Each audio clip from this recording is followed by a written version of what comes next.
Assalamualaikum warahmatullahi wabarakatuh. Perkenalkan, nama saya Zainab Jihad dengan NIM 2107015015069. Jadi saya akan menjelaskan beberapa materi pada mata kuliah Pendidikan Agama Islam dengan dosen pengampu Ibu Sukmawati SAG MPDI. Materi pertama yaitu mengapa dan bagaimana pendidikan agama Islam diajarkan di perguruan tinggi. Definisi pendidikan agama Islam. Secara etimologi, agama berasal dari bahasa Sanskerta. Tidak agama, kacau, kocar-kacir, berantakan, atau adanya keteraturan dan peraturan untuk mencapai arah atau tujuan tertentu. Dalam bahasa Arab, din berasal dari kata dana, yadinu, dinan yang berarti tatanan, sistem atau tata cara hidup. Jadi din berarti tata cara hidup.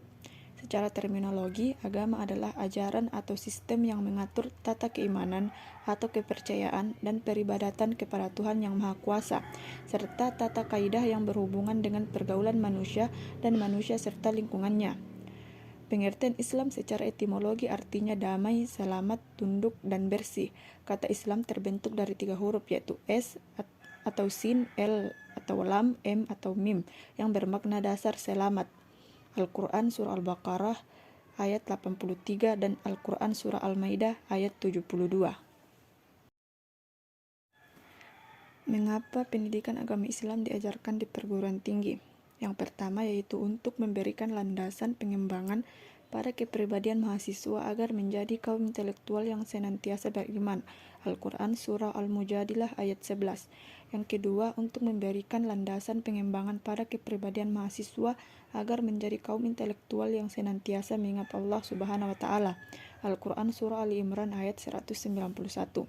Pendidikan tinggi atau perguruan tinggi memiliki peranan tinggi atau yang amat penting dalam pembangunan suatu bangsa dan negara.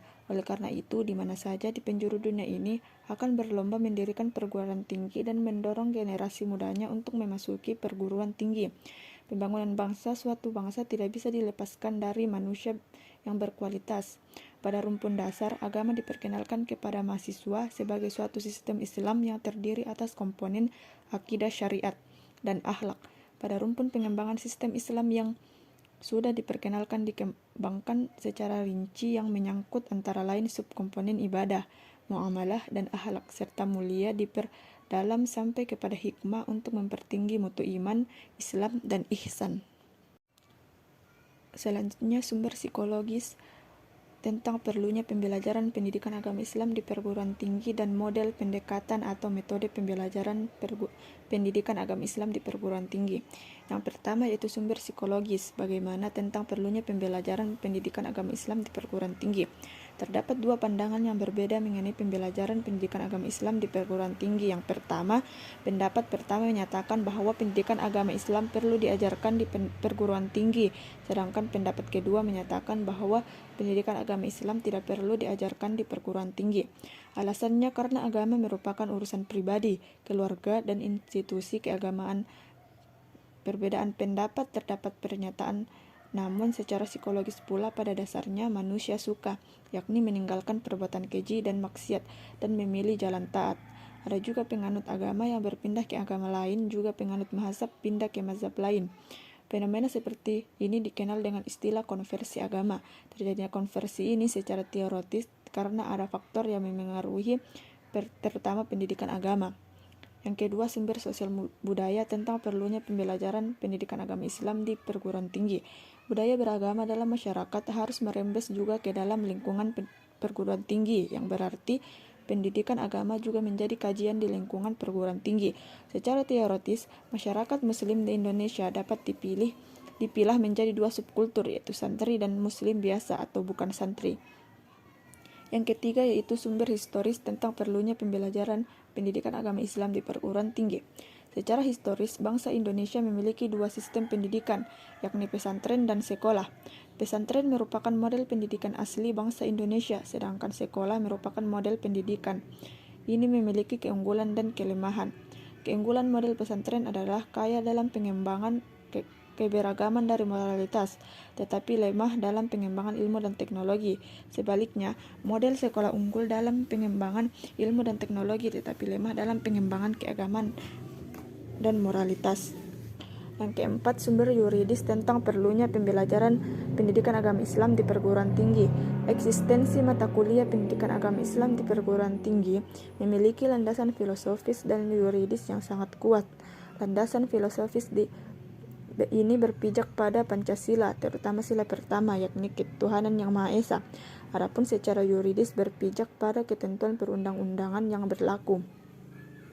Sumber yuridis penyelenggaraan pendidikan agama Islam di perguruan tinggi sebagai berikut ialah: yang pertama, Pancasila; yang kedua, Undang-Undang Dasar 1945 hasil amandemen; yang ketiga, Undang-Undang Nomor 20 Tahun 2003 tentang Sistem Pendidikan Nasional; yang keempat, Undang-Undang Nomor 17 Tahun 2007 tentang Rencana Pembangunan Jangka Panjang Nasional 2005 sampai 2025; yang kelima, PP Nomor 5 Tahun 2010 tentang Rencana Pembangunan Jangka Menengah 2010 sampai 2014.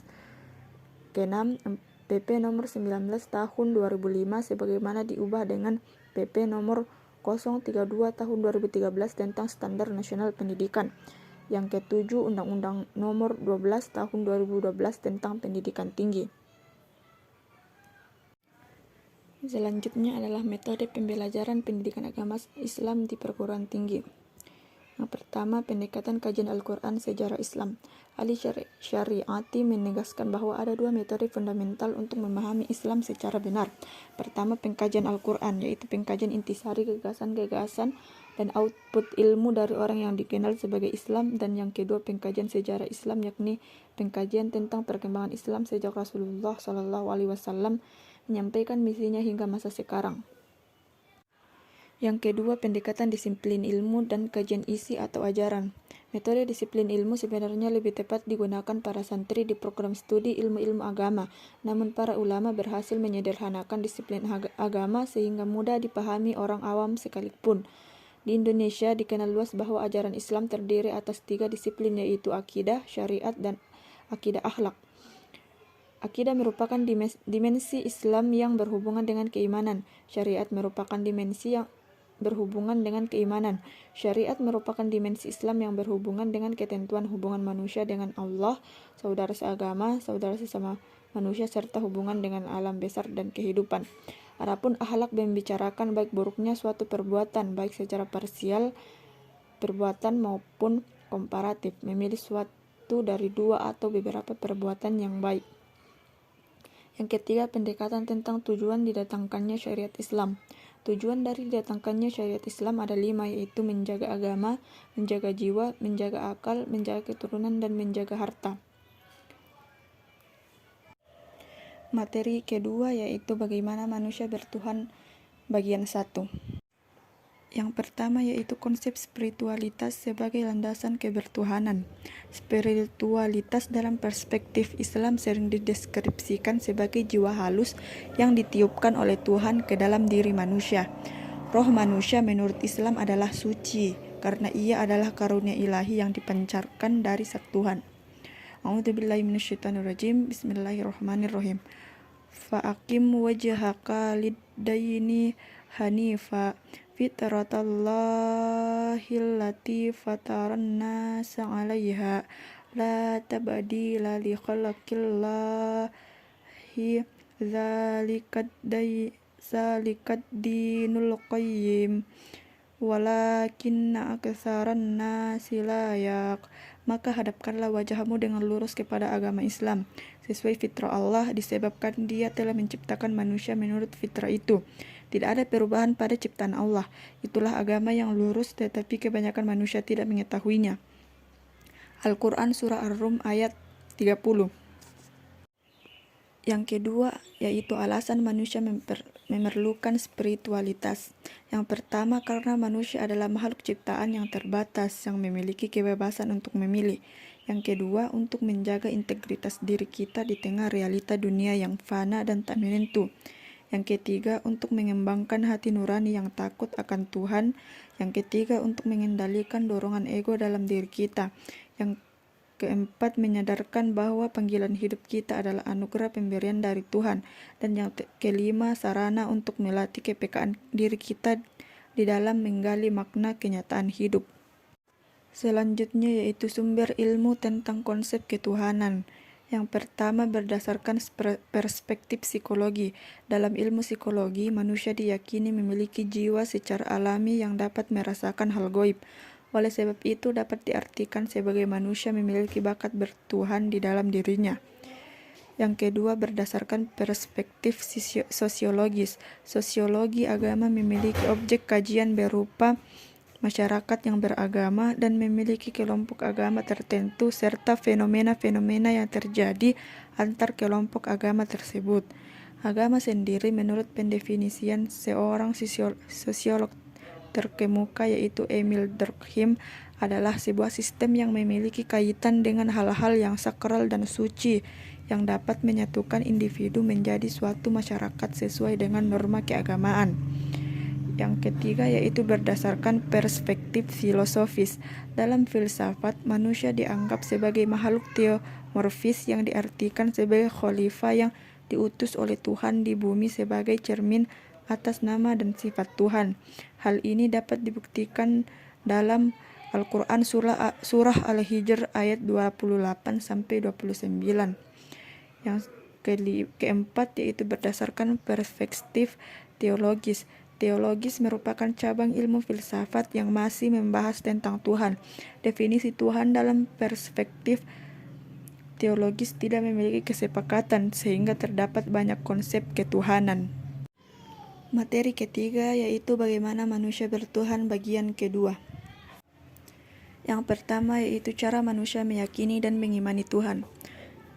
Pengalaman bertuhan atau spiritual adalah pengalaman yang sangat unik dan autentik. Setiap orang mempunyai pengalaman yang khas dalam hal merasakan kehadiran Tuhan. Pengalaman bertuhan bisa menjadi bagian yang sangat erat dan mempengaruhi kepribadian seseorang. Meski begitu, di kehidupan modern saat ini, orientasi kehidupan yang lebih menekankan aspek fisik material sudah menjadikan aspek keberagaman dan spiritualitas terpojok ke wilayah pinggiran. Tuhan menurut teori evolusionisme. Yang pertama dinamisme. Dinamisme menganggap setiap benda mempunyai daya kekuatan magis pada manusia. Ada yang berpengaruh positif dan ada pula yang berpengaruh negatif. Yang selanjutnya itu politeisme, roh yang lebih dari yang lain kemudian disebut dengan dewa. Animisme menganggap setiap benda yang dianggap merupakan benda baik yang mempunyai roh. Henotisme merupakan menganggap satu bangsa hanya mengakui satu dewa yang disebut dengan Tuhan, namun manusia masih mengakui Tuhan bangsa lain. Dan monoteisme yang hanya mengakui satu Tuhan untuk seluruh bangsa dan bersifat internasional. Selanjutnya yaitu esensi dan urgensi visi ilahi untuk membangun dunia yang damai. Manusia tidak akan mampu membangun relasi yang harmonis dengan Tuhan apabila hidupnya lebih didominasi oleh kepentingan ragawi dan bendawi. Oleh karena itu, sisi spiritualitas harus memainkan peran utama dalam kehidupan manusia, sehingga ia mampu merasakan kehadiran Tuhan dalam setiap gerak dan sikapnya. Apabila manusia telah mampu mengasah spiritualitasnya, sehingga ia dapat merasakan kehadiran Tuhan, maka ia akan dapat melihat segala sesuatu dengan visi Tuhan atau ilahi. Visi ilahi inilah yang saat ini dibutuhkan oleh umat manusia sehingga setiap tindak tanduk dan sikap perilaku manusia didasari dengan semangat kecintaan kepada Tuhan sebagai manifestasi kebenaran universal dan pengabdian serta pelayanan kepada sesama ciptaan Tuhan. A'udzubillahi minasyaitonirrajim. Bismillahirrahmanirrahim. Laisal birra an tuwallu wujuhakum qibalal masyriqi wal maghribi walakinnal birra man amana billahi wal yawmil akhir wal malaikati wal kitabi wan nabiyyin wa atal mala ala hubbihi zawil qurba wal yatama wal masakina wa banas sabili wasailina wa fir riqab wa aqamaz salata wa atas zakat wal والموفون بعهدهم إذا عاهدوا والصابرين في البأساء والضراء وحين البأس أولئك الذين صدقوا وأولئك هم المتقين. Kebajikan itu bukanlah menghadapkan wajahmu ke arah timur dan ke barat, tetapi kebajikan itu ialah orang yang beriman kepada Allah, hari akhir, malaikat-malaikat, kitab-kitab, dan nabi-nabi, dan memberikan harta yang dicintainya kepada kerabat, anak yatim, orang miskin, orang-orang yang dalam perjalanan, peminta-minta, dan untuk memerdekakan hamba sahaya, yang melaksanakan salat dan menunaikan zakat, orang-orang yang menepati janji apabila berjanji, dan orang-orang yang sabar dalam kemelaratan, penderitaan, dan pada masa peperangan. Mereka itulah orang-orang yang benar, dan mereka itulah orang-orang yang bertakwa. Al-Quran Surah Al-Baqarah ayat 177. Dalam hal ini, yang memberikan pengaruh besar terhadap berbagai macam bentuk kepercayaan dan penyembahan adalah agama yang diyakini oleh masing-masing pemeluk agama tertentu, karena agama sebagai suatu sistem yang dapat mempengaruhi pola tindakan serta kegiatan ritual keagamaan secara holistik. Dalam agama juga mampu memberikan suatu rasa percaya terhadap adanya kekuatan yang maha mengatasi, menciptakan, dan mengawasi alam semesta, dan yang telah menganugerahkan kepada manusia suatu watak rohani supaya manusia dapat hidup terus-menerus setelah mati tubuhnya. Agama merupakan kepercayaan kepada Tuhan sebagai pencipta dan penguasa alam semesta. Materi keempat yaitu bagaimana agama menjamin kebahagiaan. Definisi kebahagiaan. Menurut Al-Lusi, bahagia adalah perasaan senang dan gembira karena bisa mencapai keinginan atau cita-cita yang dituju dan diimpikan. Pendapat lain menyatakan bahwa bahagia atau kebahagiaan adalah tetap dalam kebaikan atau masuk ke dalam kesenangan dan kesuksesan. Ibnul Qayyim Al-Jauziyah berpendapat bahwa kebahagiaan itu adalah perasaan senang dan tentram karena hati sehat dan berfungsi dengan baik. Hati yang sehat dan berfungsi dengan baik bisa berhubungan dengan Tuhan pemilik kebahagiaan. Pemilik kebahagiaan, kesuksesan, kekayaan, kemuliaan, ilmu, dan hikmah adalah Allah. Kebahagiaan dapat diraih kalau dekat dengan pemilik kebahagiaan itu sendiri, yaitu Allah Subhanahu wa Ta'ala. Definisi beriman. Iman berasal dari bahasa Arab dari kata dasar amana yu'minu imanan. Artinya beriman atau percaya. Percaya dalam bahasa Indonesia artinya meyakini atau yakin bahwa sesuatu yang dipercayai itu memang benar atau nyata adanya. Iman dapat dimaknai iktiraf, membenarkan, mengakui pembenaran yang bersifat khusus. Pengertian iman secara istilah ialah kepercayaan yang meresap ke dalam hati dengan penuh keyakinan, tidak bercampur syak atau ragu, serta memberi pengaruh bagi pandangan hidup, tingkah laku, dan perbuatan sehari-hari. Allah dalam Quran Surah Al-Hujurat bersabda, Innamal mu'minuna alladzina amanu billahi wa rasulihi thumma lam yartabu wajahadu bi amwalihim wa anfusihim fi sabilillah ulaika humus shodiqin. Sesungguhnya orang-orang yang beriman itu hanyalah orang-orang yang percaya kepada Allah dan Rasul-Nya. Kemudian mereka tidak ragu-ragu dan mereka berjuang dengan harta dan jiwa mereka pada jalan Allah. Mereka itulah orang-orang yang beriman. Al-Quran Surah Al-Hujurat ayat 15. Islam adalah agama kedamaian. Wa ma arsalnaka illa rahmatan lil alamin. Dan tidaklah kami mengutus kamu Muhammad melainkan untuk menjadi rahmat bagi semesta alam.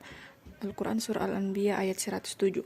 Berdasarkan ayat ini tampaklah bahwa Islam datang adalah untuk memberi kasih sayang kepada semesta alam.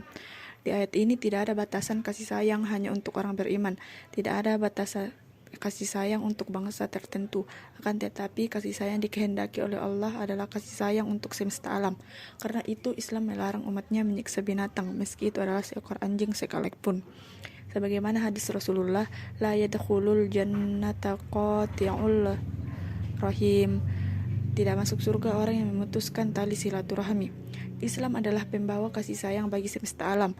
Islam mengajarkan untuk memaafkan orang yang berbuat salah sebagaimana yang dicontohkan oleh Rasulullah. Rasulullah melarang keras orang yang memutuskan persaudaraan karena tidak lain akan menghilangkan perdamaian. Islam menjamin kebahagiaan penganutnya. Dan barang siapa berpaling dari peringatanku, maka sesungguhnya baginya penghidupan yang sempit, dan kami akan menghimpunkannya pada hari kiamat dalam keadaan buta. Al-Quran Surah Toha ayat 123. Kebahagiaan dapat diperoleh dengan menaati perintah Tuhan. Orang yang beragama adalah orang yang menaati perintah Tuhannya dan meninggalkan larangannya dengan ikhlas dan benar. Jangan mengharapkan kebahagiaan jika kita masih jauh dari sumber kebahagiaan itu sendiri. Adapun orang yang tetap bahagia walaupun tidak beriman adalah orang yang mendapatkan kebahagiaan itu bukan dari Allah melainkan dari setan, atau dia mendapatkan kebahagiaan dari sifat rahman Allah, yang dimana sifat rahman ini berlaku untuk semua makhluk, tidak memandang agama ataupun golongan tertentu. Ada 7 kunci kebahagiaan menurut Sayyidina Ali bin Abi Thalib. Yang pertama, jangan membenci siapapun meski kepada yang menentangkan kita. Yang kedua, jangan larut dalam kesedihan meski masalah memuncak. Yang ketiga, hidup dalam kesederhanaan meski serba ada. Yang keempat, tetap berbuat baik meski dilanda musibah. Yang kelima, lebih banyak memberi meski kesusahan. Yang keenam, tetap tersenyum meski hati tengah bersedih. Dan ketujuh, jangan berhenti berdoa untuk muslim yang lainnya. Materi kelima, mengintegrasikan iman, Islam, dan ihsan dalam membentuk insan kamil. Dalam agama Islam memiliki 3 tingkatan, yaitu Islam, iman, ihsan. Tiap-tiap tingkatan memiliki rukun-rukun yang membangunnya. Jika Islam dan iman disebut secara bersamaan, maka yang dimaksud Islam adalah amalan-amalan yang tampak dan mempunyai 5 rukun, sedangkan yang dimaksud dengan iman adalah amal-amal batin yang memiliki 6 rukun, dan jika keduanya berdiri sendiri-sendiri, maka masing-masing menyandang makna dan hukumnya tersendiri. Ihsan berarti berbuat baik. Orang yang berbuat ihsan disebut muhsin, berarti orang yang berbuat baik. Setiap perbuatan yang baik yang nampak pada sikap jiwa dan perilaku yang sesuai atau dilandaskan pada akidah dan syariat Islam disebut ihsan. Dengan demikian, akhlak dan ihsan adalah 2 peranata yang berada pada suatu sistem yang lebih besar yang disebut dengan akhlakul karimah. Konsep dan urgensi iman, Islam, dan ihsan dalam membentuk insan kamil. Muhyiddin Ibn Arabi pada abad ke-13 Masehi adalah orang pertama yang mengemukakan istilah insan kamil. Kemudian Syekh Fadlullah menyebut insan kamil sebagai proses tanazul atau turun, terakhir Tuhan. Menurut Ibnu Arabi, ada 2 tingkatan manusia dalam mengimani Tuhan. Yang pertama, tingkat insan kamil. Mereka mengimani Tuhan dengan cara penyaksian. Artinya, mereka menyaksikan Tuhan, mereka menyembah Tuhan yang disaksikannya. Yang kedua, manusia beragama pada umumnya. Mereka mengimani Tuhan dengan cara mendefinisikan. Artinya, mereka tidak menyaksikan Tuhan, tetapi mereka mendefinisikan Tuhan. Mereka mendefinisikan Tuhan berdasarkan sifat-sifat dan nama-nama Tuhan atau Asmaul Husna. Abdul Karim Al-Jili membagi insan kamil atas 3 tingkatan. Yang pertama, tingkat pemula atau al-bidayah. Pada tingkat ini, insan kamil mulai dapat merealisasikan asma dan sifat-sifat ilahi pada dirinya. Tingkat menengah atau at-tawasud. Pada tingkat ini, insan kamil sebagai orbit kehalusan sifat kemanusiaan yang terkait dengan realitas kasih Tuhan. Yang terakhir yaitu tingkat terakhir atau al-khitam. Pada tingkat ini, insan kamil telah dapat merealisasikan citra Tuhan secara utuh. Alasan iman, Islam, dan ihsan menjadi persyaratan dalam membentuk insan kamil. Term ihsan dan insan kamil mungkin merupakan 2 term yang relatif asing oleh kaum muslimin. Term insan kamil merupakan konsep yang lebih asing lagi bagi kebanyakan kaum muslimin. Term ini mungkin hanya dikenali di kalangan muslim sufi saja. Ada orang mengatakan, belum tentu setiap muslim pasti beriman, karena bisa jadi imannya sangat lemah, sehingga hatinya tidak meyakini dengan keimanan yang sempurna, walaupun dia melakukan amalan-amalan lahir dengan anggota badannya. Setiap mukmin pasti muslim, karena orang yang telah beriman secara benar pasti akan merealisasikan iman dengan melaksanakan amal-amal Islam secara benar pula. Sebagaimana Allah Subhanahu wa taala telah berfirman pada Al-Quran Surah Al-Hujurat ayat 14. Orang-orang Arab Badui itu mengatakan, kami telah beriman. Katakanlah, kalian belum beriman, tetapi hendaklah kalian mengatakan, kami telah berislam. Sumber teologis, historis, dan filosofis tentang iman, Islam, dan ihsan sebagai pilar agama Islam dalam membentuk insan kamil. Berdasarkan hadis yang diriwayatkan oleh Umar bin Khattab radhiyallahu anhu di atas, kaum muslimin menetapkan adanya 3 unsur penting dalam agama Islam, yakni iman, Islam, dan ihsan sebagai suatu kesatuan yang utuh. Pada periode berikutnya, para ulama mengembangkan ilmu-ilmu Islam untuk memahami ketiga unsur tersebut. Kaum muslimin Indonesia lebih familiar dengan istilah akidah, syariat, dan akhlak sebagai 3 unsur atau komponen pokok ajaran Islam. Akidah merupakan cabang ilmu agama untuk memahami pilar iman, syariat merupakan cabang ilmu agama untuk memahami pilar Islam, dan akhlak merupakan cabang ilmu agama untuk memahami pilar ihsan. Yang kedua, menggali sumber teologis, historis, dan filosofis konsep insan kamil. Istilah insan kamil pertama kali diperkenalkan oleh Syekh Ibnu Arabi. Ia menyebutkan ada 2 jenis manusia, yakni insan kamil dan monster setengah manusia. Dari kata Ibnu Arabi, jika tidak menjadi insan kamil, maka manusia menjadi monster setengah manusia. Insan kamil adalah manusia yang telah menanggalkan kemonsterannya. Konsekuensinya, di luar kedua jenis manusia ini, ada manusia yang sedang berproses menanggalkan kemonsterannya dalam membentuk insan kamil. Konsep manusia dalam Al-Quran. Ringkasnya, secara umum pembicaraan tentang konsep manusia selalu berkisar dalam 2 dimensi, yakni dimensi jasmani dan rohani atau dimensi lahir dan batin. Tentang konsep dimensi jasmani atau dimensi lahir atau dengan sebutan-sebutan lainnya, mungkin tidak terdapat perbedaan karena dimensi ini paling tampak di depan mata dan mudah diobservasi. Namun dimensi rohani atau dengan sebutan lainnya dimensi jiwa, batin, atau hati merupakan yang paling rumit, sehingga dalam pandangan filsuf dan sufi muslim pun terdapat perbedaan-perbedaan yang kadang-kadang kontradiktif. Unsur-unsur manusia pembentuk insan kamil. Al-Ghazali menyebutkan adanya unsur luar dan unsur dalam. Unsur tubuh menyangkut anggota tubuh dan panca indera, sedangkan unsur batin berupa hati, akal, nafsu, dan hasrat. Al-Ghazali menyebut juga roh sebagai unsur batin, tetapi dipandang sinonim dengan hati. Unsur-unsur manusia yang tersebut diungkap oleh Al-Ghazali menekankan pentingnya hati yang diibaratkan sebagai raja, setelah itu akal yang diibaratkan sebagai perdana menteri, sementara unsur-unsur lainnya hanya sebagai pelayan dan pengikut. Namun ada juga unsur yang sangat rawan, yaitu nafsu dan hasrat.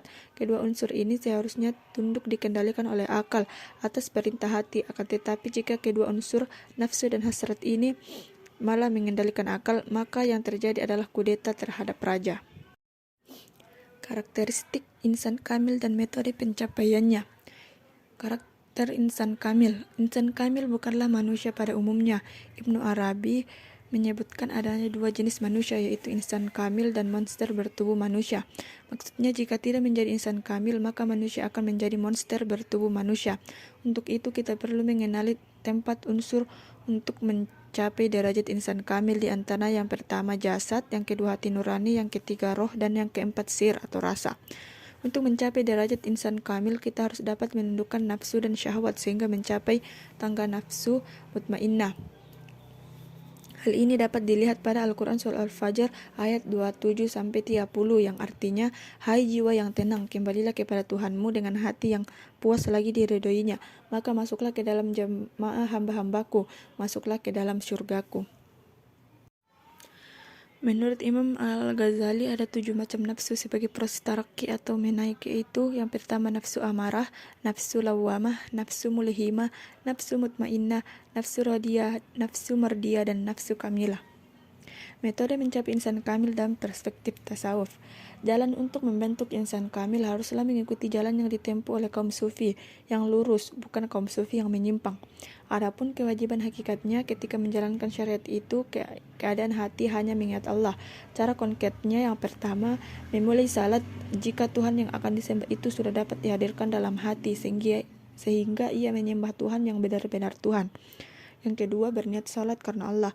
Artinya ibadah salat yang didirikannya itu dilakukan dengan ikhlas karena Allah, tanpa ada pamrih dunia, ingin disebut sebagai orang yang beragama, ingin mendapat pujian, atau ada niat-niat mencari dunia, dan tidak pula ada pamrih akhirat. Yang ketiga, selalu menjalankan salat dan keadaan hati hanya mengingat Allah.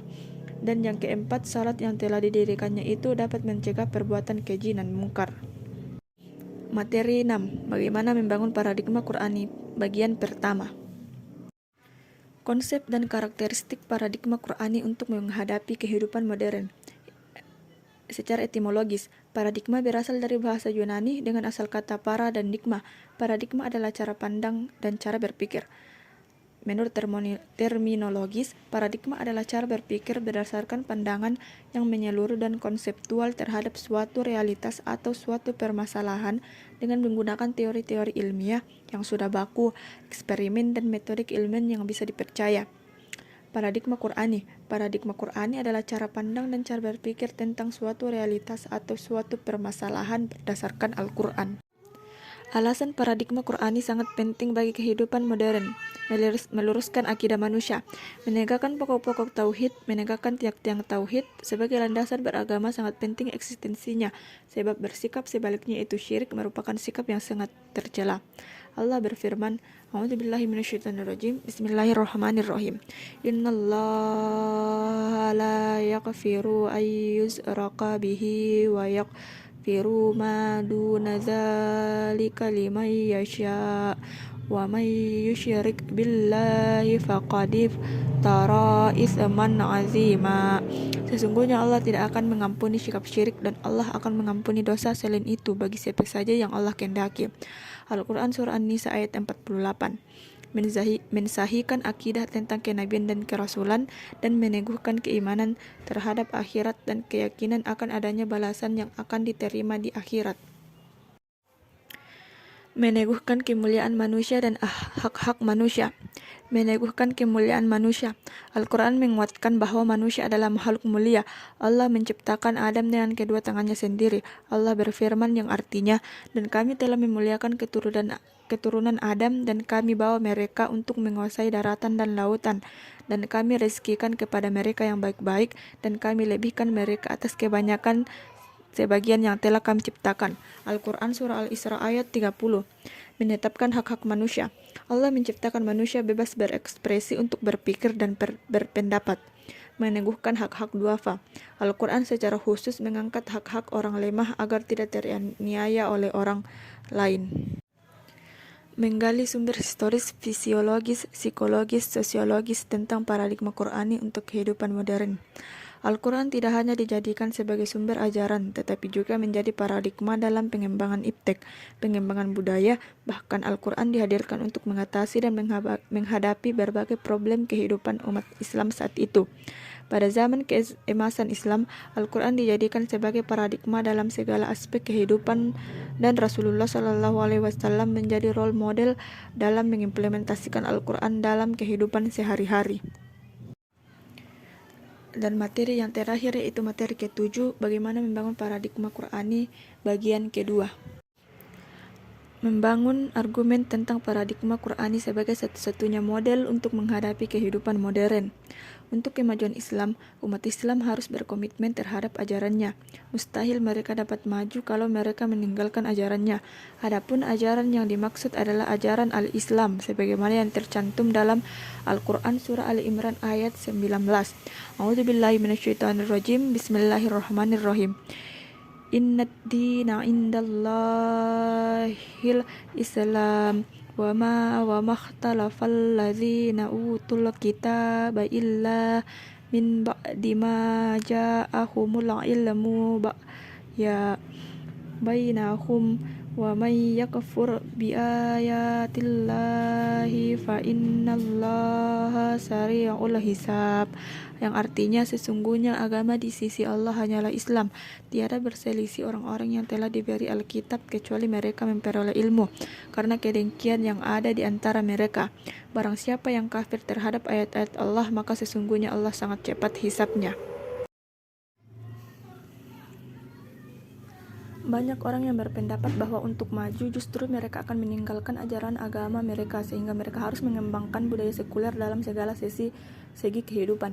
Sementara bagi umat Islam untuk maju tidak perlu mengambil sekularisasi, malah sebaliknya harus berkomitmen terhadap ajarannya. Yang pertama, ajaran Islam yang sumbernya Al-Quran dan hadis bersifat syumul, artinya mencakup segala aspek kehidupan. Yang kedua, ajaran Islam bersifat rasional, artinya sejalan dengan nalar manusia sehingga tidak bertentangan dengan iptek. Yang ketiga, ajaran Islam berkarakter tadarruj, artinya bertahan dalam wujud dan implementasinya. Yang keempat, ajaran Islam bersifat taklilat takalatif, artinya tidak banyak beban karena beragama itu memang mudah. dalam arti untuk melaksanakannya berada dalam batas-batas kemanusiaan, bukan malah sebaliknya. Tidak ada yang di luar kemampuan manusia untuk melaksanakannya. Allah sendiri menyatakan dalam banyak ayat bahwa yang dikehendaki oleh Allah adalah kemudahan bagi umat manusia, bukan kesulitan, menjunjung tinggi kesamaan, keadilan, rahmat, dan berkah bagi semua. Yang kelima yaitu ajaran Islam berkarakter ijaz, artinya bahwa redaksi Al-Quran adalah dalam mengungkap berbagai persoalan, informasi, kisah, dan pelajaran selalu dengan gaya bahasa yang singkat, padat, indah, tetapi kaya makna, jelas, dan menarik.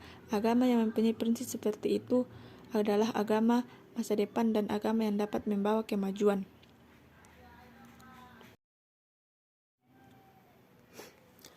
Mendeskripsikan esensi dan urgensi paradigma Qur'ani dalam menghadapi kehidupan modern. Ciri utama kehidupan modern adalah adanya pembangunan yang berhasil dan membawa kemajuan, kemakmuran, dan pemerataan.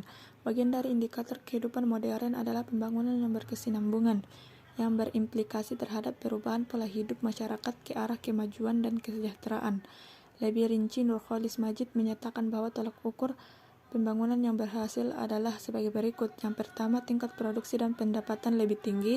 Yang kedua, kemajuan dalam pemerintahan sendiri yang demokratis, mantap dan sekaligus tanggap terhadap kebutuhan-kebutuhan dan kehendak-kehendak rakyat. Yang ketiga, pertumbuhan hubungan sosial yang demokratis, termasuk kebebasan yang luas, kesempatan-kesempatan untuk pengembangan diri dan penghormatan kepada kepribadian individu. Yang keempat, tidak mudah terkena komunisme dan totalitarisme lainnya karena alasan-alasan tertentu. Umat Islam memiliki sumber norma dan etik yang sempurna, yaitu kitab suci Al-Quran. Maka Al-Quran harus dijadikan sebagai paradigma dalam melihat dan mengembangkan segala persoalan.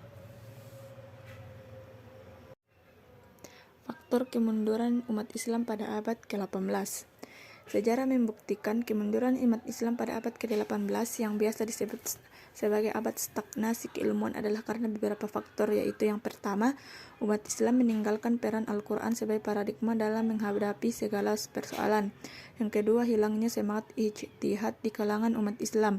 Yang ketiga, kesalahan lainnya menurut Muhammad Iqbal karena umat Islam menerima paham Yunani mengenai realitas yang pada pokoknya bersifat statis, sedangkan jiwa Islam bersifat dinamis dan berkembang.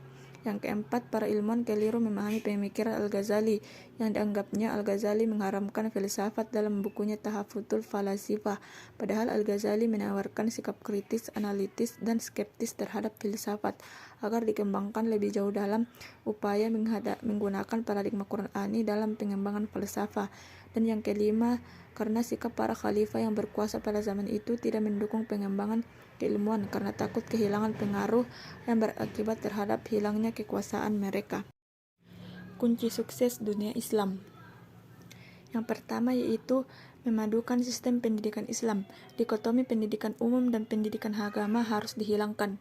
Yang kedua, meningkatkan visi Islam dengan cara mengukuhkan identitas Islam melalui dua tahapan, yaitu tahap pertama mewajibkan bidang studi sejarah peradaban Islam, dan tahap kedua yaitu Islamisasi ilmu pengetahuan.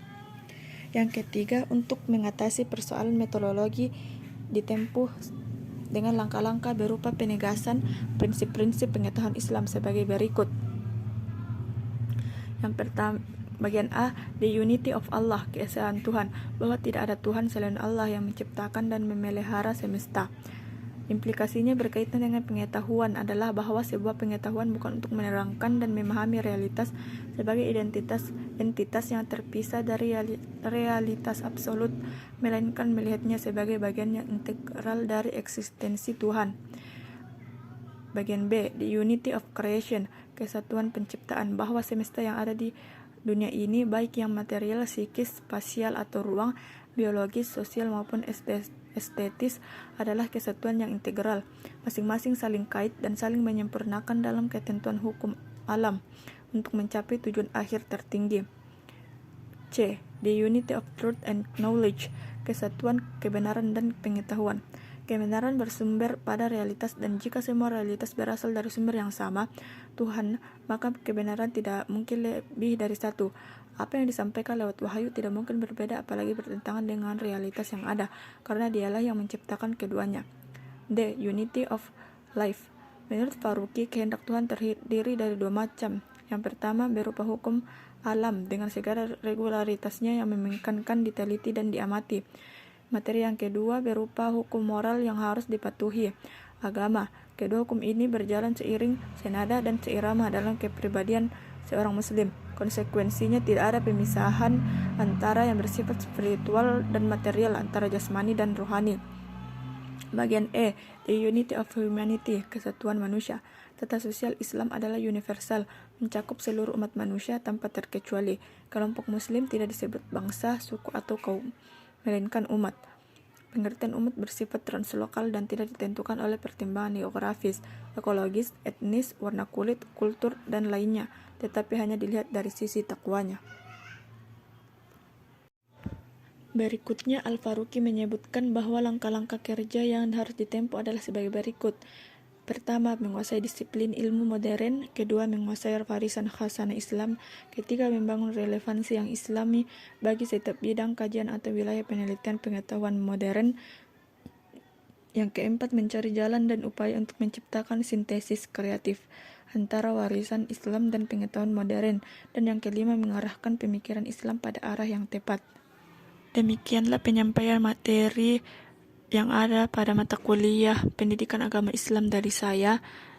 Kurang lebihnya mohon dimaafkan. Wassalamualaikum warahmatullahi wabarakatuh.